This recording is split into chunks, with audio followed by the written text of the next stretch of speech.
ఈ లోకంలో చాలా పండుగలు ఉన్నాయి. ఆ పండుగలు ఒక వ్యక్తితో లేక ఒక వర్గానికో, ఒక ప్రాంతానికో, ఒక రాష్ట్రానికో, ఒక దేశానికో పరిమితమై జరుగుతూ ఉంటాయి. కానీ ఎటువంటి పరిమితి లేకుండా అపరిమితంగా ప్రపంచమంతా జరుపుకునే పండుగ క్రిస్మస్ ఒక్కటే. క్రిస్మస్ పండుగను ప్రపంచవ్యాప్తంగా 160 దేశాల కంటే ఎక్కువగా జరుపుకుంటారు.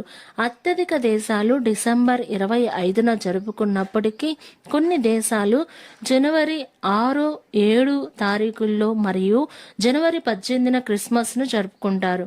ఎందుకని ప్రపంచమంతా క్రిస్మస్ని సెలబ్రేట్ చేసుకుంటున్నారు?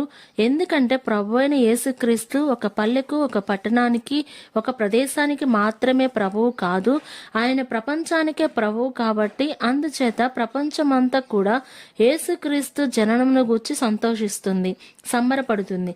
దీనికి కారణము యేసయ్యలో ఉన్న పుట్టుక గొప్పతనమును బట్టి ప్రపంచానికి పండుగగా మారింది. ఆయన పుట్టుకకు ఒక పరమార్థం ఉంది. ఆయన పుట్టుక ఒక ప్రణాళిక బద్ధకమైన పుట్టుక. ఆయన పుట్టినప్పటికీ అప్పుడప్పుడు జరగలేదు. ఆయన పుట్టుక నశించిన దానిని వెదక రక్షించుటకు ఆయన మనిషి కుమారునిగా ఈ లోకానికి వచ్చాడు. ఆమేన్.